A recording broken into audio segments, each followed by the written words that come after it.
एक बार सभी प्रेम से बोलेंगे जय माता दी। बोलिए जगदम्बे मैया की जय हो। तुलसी तपोवन यूट्यूब चैनल में आप सभी भक्तों का बहुत बहुत सम्मान है। देखिए नवरात्रा चल रही है और आज 19 अक्टूबर हो गई है और तीसरा दिन है नवरात्रा का। तो आज के टॉपिक में ये बात कही जा रही है कि माता को बहुत शीघ्र ही यदि अति प्रसन्न करना है तो कृपया आप अखंड ज्योति जलाना न भूलें, क्योंकि दीप का बहुत बड़ा महात्म्य होता है। वैसे भी ग्रंथों में लिखा है कि संध्या कृत्वा प्रेंजित तत्र दीपान यथावलम। यह दीप अज्ञान को, अंधकार को समाप्त करके हमारी संपूर्ण इंद्रियों को यह बल देता है, यह ताकत देता है।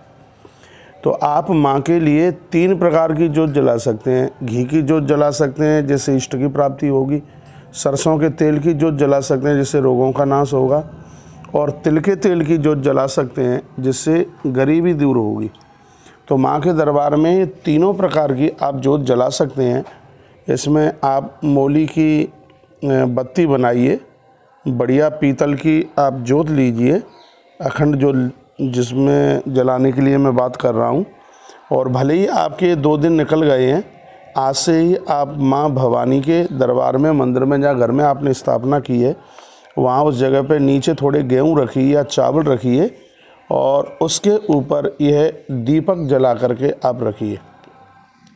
और इतना ध्यान रखिएगा कि जब उसके ऊपर फूल पड़ता है जोत के ऊपर, तो चिमटी से उसको उठाने से पहले एक दूसरी जोत बगल में जला करके रख दें, क्योंकि बाई चांस कहीं बुझ ना जाए, क्योंकि जोत का बुझना शुभ नहीं होता है।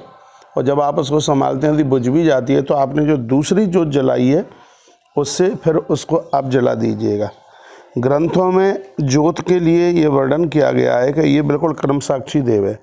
प्रातः स्नात्वा शुचिर्भूत्वा दीपम दद्यात् प्रियतनतः तेनाह पापानि नश्येतु युष्टमा शिव भगोदयी।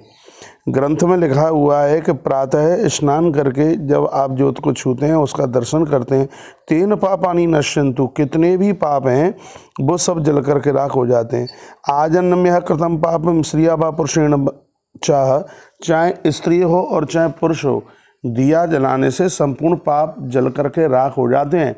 नवरात्रा का व्रत करने वाले सभी मैं भाई बहनों को निवेदन करना चाहूँगा कि माँ को प्रसन्न करने के लिए यदि कोई बहुत सरल उपाय है तो वह है कि माँ के सामने आप दिया रखिए, अखंड ज्योत जलाइए। मैंने पूर्व की वीडियो में भी कहा है कि दुर्गा माँ की प्रसन्नता के लिए आप दुर्गा सप्तशती का पाठ है, कन्या पूजन है, उसमें घट स्थापन है, और उसी में एक ये है जिसका नाम है अखंड ज्योत।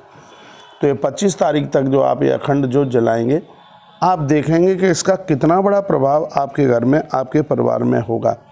जहाँ घर में झगड़े होते हैं, कलमस्ता होती है, घर में रोग होते हैं, डॉक्टर की दवाई नहीं लगती, एक बार आप विश्वास करके माँ के दरबार में, जहाँ आपने माँ की स्थापना की है, वहाँ अखंड ज्योत जलाइए। 25 तारीख तक इस अखंड ज्योत को जलाइए और आप देखेंगे कि आपके घर में कितनी बड़ी शांति होगी, आपके घर में कितना आनंद होगा। देखिए, दामोदरस्य प्रीत्यर्थम दीपदानम तथा कुरु। पूरे कार्तिक के महीने में दिया जलाने से जितना पुण्य प्राप्त होता है, जितना अधिक मास में दिया जलाने से जितना पुण्य प्राप्त होता है, उतना ही सिर्फ नवरात्रा में 9 दिन माँ के मंदिर में दिया जला करके उतने फल की प्राप्ति होती है।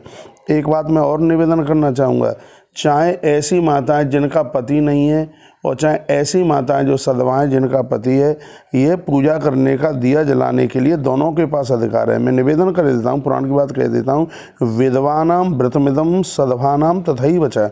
इसको चाहे तो वैदव्य स्त्री करती है, चाहे इसको सधवा स्त्री करती है, माँ भगवती जगदम्बा दोनों के ऊपर कृपा करती है। सर्व पाप प्रशमनम सर्वोद्भवनाशनम। भैया, दीपदान करने से पाप नष्ट होते हैं। और जिन लोगों का पैसा बाजार में मारा जा रहा है, पैसा आ नहीं रहा है, घर में गरीबी है, दरिद्रता है, देखिए गरीबी भी किसी श्राप से कम नहीं है। इस श्राप से मुक्त होने के लिए आप सभी जन इस नवरात्रा में माँ के दरबार में आप दीप जलाएं, अखंड ज्योत जलाएं, फिर आप देखेंगे कि उस दिए की कितनी बड़ी महिमा आपके सामने प्रकट होकर के आएगी। श्रवणात् सर्व पापग्नम दीप दान फलप्रदम। सुन लीजिए, इस समय आप दीप की महिमा सुन रहे हैं इस वीडियो के माध्यम से। ग्रंथाकार कहते हैं सिर्फ दीप की महिमा सुनने से ही इतना फल पुण्य प्राप्त होता है। तो जब दीप जलाया जाए तो उसकी कितनी बड़ी महिमा है, उसको शब्दों में बांधा नहीं जा सकता।